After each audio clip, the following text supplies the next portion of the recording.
Hello बच्चों, कैसे हैं आप लोग। I hope you are doing very well in your life. तो बच्चों, आज का जो टॉपिक है वो है product of vector.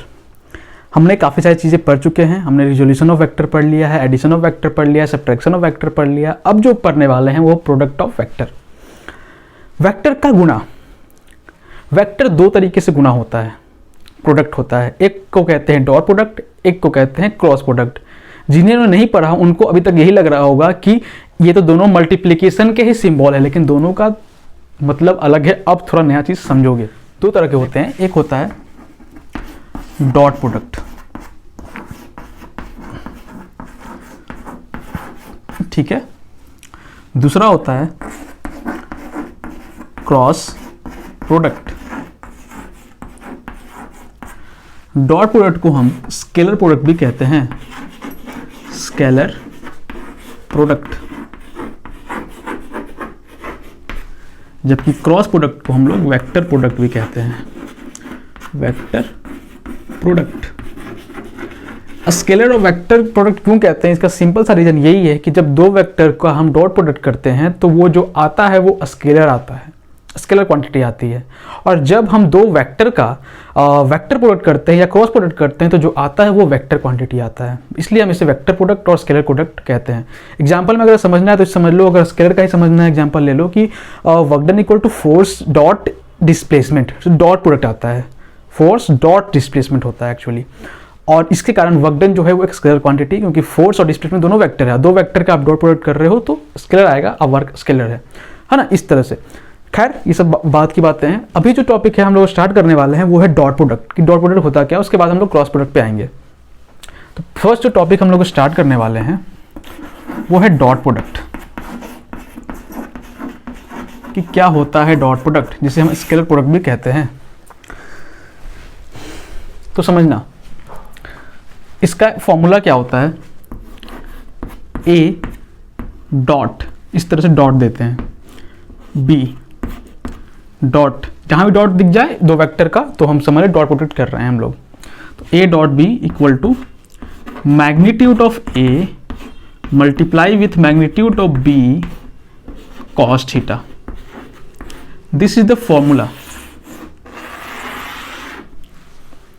Dot product का ये फॉर्मूला होता है कि अगर आप दो वेक्टर का डॉट प्रोडक्ट कर रहे हो तो आप उसको ऐसे लिख सकते हो कि उसका मैग्नीट्यूड ए का, बी का मैग्नीट्यूड, और उन दोनों के बीच में जो एंगल है उसको कॉस थीटा के टर्म में लिख दो।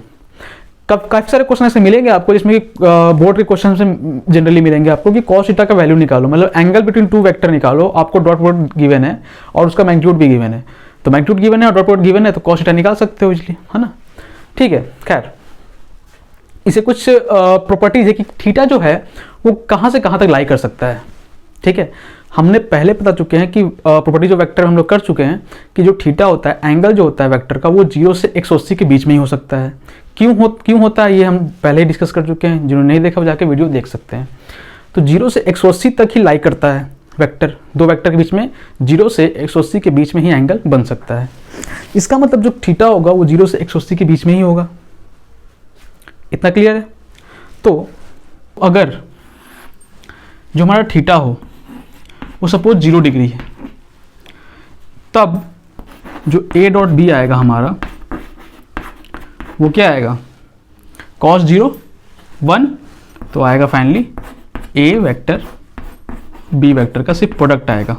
कब, जब थीटा 0 डिग्री हो। जब थीटा 90 डिग्री होगा तो cos 90 क्या होता है, 0, तो 0 से मल्टीप्लाई भी होगा तो क्या आएगा, 0 ही आएगा। तो ये 0 हो गया और ये क्या आ गया, ए डॉट बी, दो वेक्टर का प्रोडक्ट 0 होगा कब, जब थीटा 90 डिग्री होगा। एक केस और ले लो जिसमें 180 मान लो, 180, तब क्या आएगा, तो 180 क्या होता है, -1, तो माइनस मल्टीप्लाई हो जाएगा, तो माइनस ए का मॉड एंड बी का मॉड, ये इक्वल होगा ए डॉट बी के, कब, जब थीटा 180 डिग्री होगा। समझ में आ रहा है। तो ये सब जो चीजें हुई ये आपको क्वेश्चन में हेल्प करेंगी, खासकर कि इसको दिमाग में रखना, ये तो बहुत ही ज़्यादा कतई इम्पोर्टेंट है, कतई, है ना। कि अगर कभी भी आपको ऐसा क्वेश्चन आए, अगर बोर्ड की बात करें कि proof that this two vectors are perpendicular, तो आप बस इसका डॉट प्रोडक्ट निकाल लो, अगर जीरो आ गया तो प्रूफ हो गया। अगर कोई सी क्वेश्चन में गिवन है कि दो वेक्टर है वो परपेंडिकुलर है और कुछ फाइंड करना है, तो इसका हेल्प होगा, इसका मदद होगा कि डॉट प्रोडक्ट कर दो और इक्वल टू जीरो आ जाए, है ना। तो ये याद रखना कि जब भी थीटा 90 डिग्री है दो वेक्टर के बीच में, तो उन दोनों का अगर डॉट प्रोडक्ट करोगे तो आंसर जीरो ही आएगा। इसको नोट फटाफट कर लो। हाँ, एक चीज़ और याद कर लो कि ये जो वैल्यू आया ना, इससे ज़्यादा मैक्सिमम वैल्यू नहीं आ सकता, तो ये मैक्सिमम वैल्यू दे रहा है, मैक्स वैल्यू आया किसका, ए डॉट बी का। तो ए डॉट बी का मैक्स वैल्यू कब आएगा, जब थीटा जीरो डिग्री होगा, और ये होगा मिनिमम वैल्यू। तो मिनिमम वैल्यू कब आएगा ए डॉट बी का, जब एंगल 180 डिग्री हो। तो इसको भी नोट डाउन कर सकते हो। और इतना तो पता है कि 0 से 90 के बीच में रहेगा, तो ए डॉट बी क्या देगा, हमेशा पॉजिटिव होगा, क्योंकि कॉस थीटा हमेशा पॉजिटिव होगा 0 से 90 के बीच में। और 90 से 180 के बीच में क्या होता है, कॉस थीटा निगेटिव देता है, तो यह हमेशा निगेटिव ही रहेगा। ठीक है, क्लियर है, चलो बढ़िया, नोट कर लो। तो बच्चों कुछ और आगे चीज़ें देखते हैं, कुछ और प्रॉपर्टीज देखते हैं डॉट प्रोडक्ट की, जिसमें क्वेश्चन में हमें हेल्प करेगा। चलिए देखते हैं। तो देखिएगा, अगर एक वेक्टर है और एक वेक्टर मान लो कि कोई x वेक्टर है, x मान लेते हैं। इस x वेक्टर को हम किसी x वेक्टर के साथ ही डॉट प्रोडक्ट कर रहे हैं। ये x वेक्टर है, ये भी x वेक्टर है। तो हम क्या लिख सकते हैं, x का मॉड फॉर्मूला के अकॉर्डिंग, फिर x का मॉड कॉस, क्या हो जाएगा बताना, थीटा क्या होगा। अरे x यही है और इसी पे x एक और है ना, यही करो ना, x पे x है, तो वही उसी लाइन में, तो एंगल कितना बना होगा, 0 डिग्री, सेम लाइन पे है, हाँ, तो 0 डिग्री। अरे ये भी x है, मान लो x यहाँ है, तो ये x कहाँ होगा, यही होगा ना, तो एंगल कितना होगा, 0 डिग्री। तो cos 0 है, तो x और x कितना हो गया, x स्क्वायर हो गया, तो x का स्क्वायर कर दोगे। ठीक है, क्लियर है। अब दिमाग समझना कि अगर इसी तरह से अगर हम समझाने की कोशिश करें कि अगर आई कैप है और डॉट आई कैप बोल रहा है, तो क्या होगा, I cap dot I cap, X axis में ले रहे हो और फिर एक और एक्स एक्सिस में ही ले रहे हो, तो दोनों के एंगल 0 डिग्री ही होगा। लेकिन ये आई कुछ नहीं है, तो यहाँ 1 है, इसका मतलब तो मैग्नीट्यूड 1 है, और 1 इंटू क्या कर रहे हो आप, 1 कर रहे हो, है ना, और फिर क्या कर रहे हो, कॉस, है ना, इंटू कर रहे हो, ऐसे कर लो, और कॉस क्या कर रहे हो आप, दोनों सेम है तो 0 डिग्री, तो क्या आ गया, 1 आ गया। इसी तरह से आप जे डॉट जे करोगे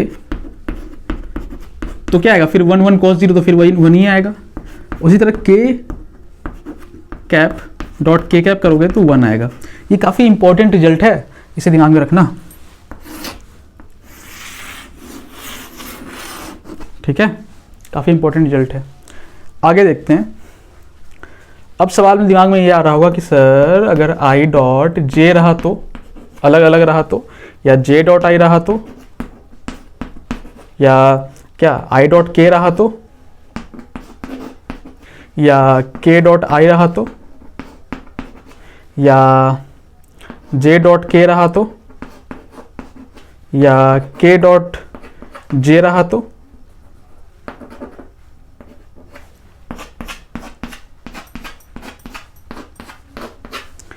इन सारे केस में क्या होगा, ध्यान रखना सब चीज, आई डॉट जे, तो इन सबका आंसर 0 होगा, है ना। क्यों, ध्यान समझना। अगर आई और जे ले रहे हैं तो हम क्या लिखेंगे, एक बता दे रहे हैं, उसका सब उसी तरह से हो जाएगा। एक कुछ नहीं है तो यहाँ पर एक ले लिए, जे में कुछ नहीं है तो एक ले लिए। कॉस एंगल कितना होगा, आई क्या है एक्स एक्सिस के लॉन्ग, और वाई क्या है, जे क्या है वाई एक्सिस के लॉन्ग, दोनों के बीच में एंगल कितना होता है 90 डिग्री, तो कॉस 90, और कॉस 90 क्या होता है 0, तो ऑफकोर्स 0 आ गया इसलिए। तो इस तरह से ये सारे डाटा जो है ये इंपॉर्टेंट है काफ़ी ज़्यादा, इसको नोट डाउन कर लेना फटाफट। तो बच्चों अभी तक हमने काफ़ी सारी चीज़ें देख ली हैं, 2 प्रॉपर्टीज और बची हैं, उसको ख़त्म करते हैं और डॉट प्रोडक्ट से के कुछ क्वेश्चन सब उसके बाद करेंगे। ठीक है, प्रॉपर्टीज क्या है देखना। पहली प्रॉपर्टीज ये कहता है कि dot product follows commutative law, commutative law। इसका मतलब सिंपल सा यही है कि अगर A डॉट B अगर आप कर रहे हो तो B डॉट A करो, बात एक ही है। यही कम्यूटेटिव बोलता है। देख सकते हो अगर आपको कुछ मान लो कि इसको लिख रहा है, कुछ डाउट है तो उसे कर लो। A डॉट B लिख सकते हो ना, ए बी का मैग्नीट्यूड कॉस थीटा लिख रहे हो, और B इसका क्या होगा, बी ए कॉस थीटा। तो A और B के बीच में एंगल थीटा ही रहने वाला है, B और A के बीच में एंगल थीटा ही रहने वाला है। और B का मैग्नीट्यूड A, B का मैग्नीट्यूड A का मैग्नीट्यूड A का मैग्नीट्यूड दोनों सेम ही होगा, तो मतलब ये दोनों सेम लिख सकते हैं। मतलब A डॉट B है, उसको B डॉट A लिख दिया तो कोई हर्ज की बात नहीं होनी चाहिए। सेकेंड,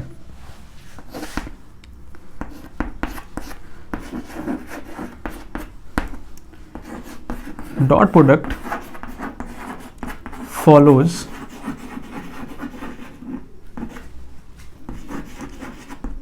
distributive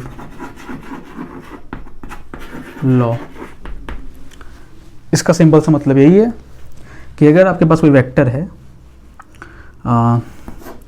ए, ड्रॉप आउट कर रहे हो आप बी प्लस सी के साथ, तो आप तो एक तरीका है कि आप बी प्लस सी को जोड़ दो और फिर बाद में ड्रॉप आउट कर लो। एक तरीका ये है कि आप ऐसे भी कर सकते हो, तो कोई गलत की हर्ज की बात नहीं है क्योंकि डिस्ट्रीब्यूटिव लॉ फॉलो करता है। तो ए डॉट बी और प्लस ए डॉट सी भी कर दो, कोई हर्ज की बात नहीं है। तो ये दो लॉ है जो कि डॉट प्रोडक्ट फॉलो करती है। इसको नोट डाउन कर लीजिए फटाफट। और हम लोग अब कुछ सवाल करेंगे डॉट प्रोडक्ट पे बेस्ट, कि डॉट प्रोडक्ट क्लियरली समझ में आ जाए। तो ये लेक्चर यहीं तक रहता है, आगे का लेक्चर हम नेक्स्ट वीडियो में डिस्कस करेंगे।